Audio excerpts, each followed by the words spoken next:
Circus का वह joker जिसे दुनिया देखकर हंसती थी, उसके भीतर एक दर्द था, एक घाव जो कभी नहीं भरता था। उसका नाम था राजू, लेकिन दुनिया उसे हंसो जोकर के नाम से जानती थी।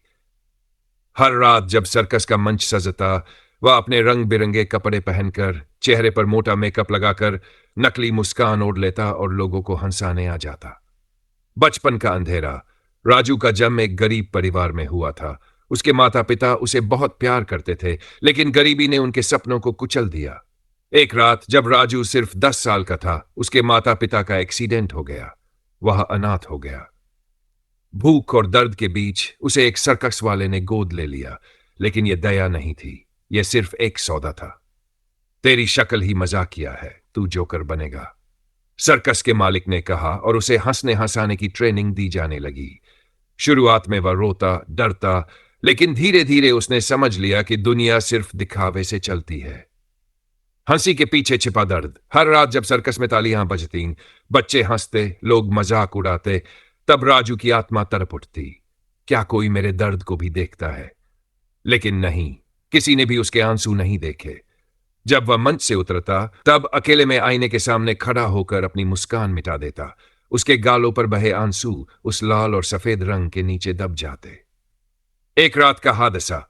एक दिन जब सर्कस का शो खत्म हुआ, राजू अपने छोटे से कमरे में बैठा था। उसके पास बस एक पुरानी तस्वीर थी जिसमें उसके माता पिता मुस्कुरा रहे थे। वह तस्वीर को छूकर फूट फूट कर रो पड़ा। तभी दरवाजे पर एक हल्की सी दस्तक हुई। राजू भैया, वह चौंका। बाहर एक छोटी बच्ची खड़ी थी, उसकी आंखों में चमक थी। तुम कौन हो? मैं आपका सबसे बड़ा फैन हूं, आप सबसे अच्छे जोकर हो, लेकिन आज आपने हंसते हुए भी रोते हुए देखा। राजू की आंखें फटी रह गई। क्या कोई था जिसने उसकी हंसी के पीछे का दर्द देख लिया? सच का सामना। राजू ने बच्ची को देखा, उसकी मासूम आंखों में अपनापन था। वह कुछ नहीं बोल पाया। बच्ची ने धीरे से कहा, जोकर भैया, कभी कभी हंसने वालों को भी किसी की जरूरत होती है जो उनके आंसू देख सके। राजू की आंखों से आंसू बहने लगे। पहली बार किसी ने उसके दर्द को महसूस किया था। अंतिम शो उस रात राजू ने फैसला किया, वह अब नकली हंसी नहीं बेचेगा।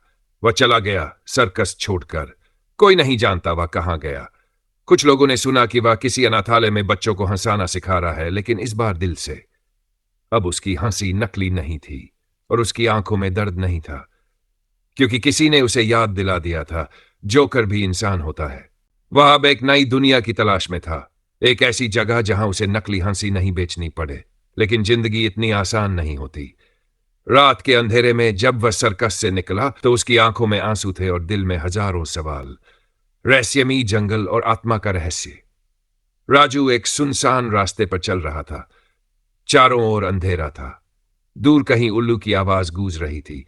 अचानक उसे महसूस हुआ कि कोई उसके पीछे पीछे चल रहा है। उसने मुड़कर देखा, पर वहां कोई नहीं था।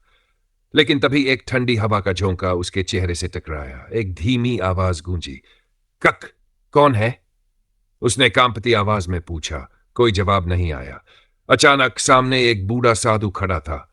उसकी आंखें गहरी और चमकदार थी। राजू, तुम्हें आत्मा के रहस्य को जानना है? राजू ने चौंक कर कहा, कौन सी आत्मा? साधु ने एक लंबी सांस ली और बोला, वही आत्मा जो तुम्हारे साथ है, जो तुम्हारी हंसी के पीछे छिपी है। राजू का दिल तेजी से धड़कने लगा। हंसी के पीछे की आत्मा। साधु ने अपनी छड़ी जमीन पर मारी और अचानक चारों ओर धुआं फैल गया।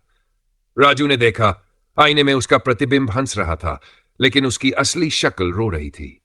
यह क्या है? राजू चीख पड़ा। यह तुम्हारी आत्मा का रहस्य है। तुम्हारी आत्मा वर्षों से कैद है। जब तुम्हें सर्कस में जबरन हंसाया गया, तब तुम्हारी आत्मा ने रोना छोड़ दिया। अब इसे मुक्त करने का समय आ गया है। राजू के रोंगटे खड़े हो गए। कैसे? साधु मुस्कुराया और कहा, जब तुम अपनी सच्ची हंसी पाओगे, तब आत्मा मुक्त होगी। लेकिन उसके लिए तुम्हें अपने अतीत से सामना करना होगा, अपने सबसे बड़े डर से। भयावह सत्य का सामना। राजू को याद आया सर्कस के मालिक का चेहरा, जो उसे जबरन हंसाता था, जो उसे पीटता था, जो उसकी आत्मा को छलनी कर चुका था। क्या यही उसका सबसे बड़ा डर था?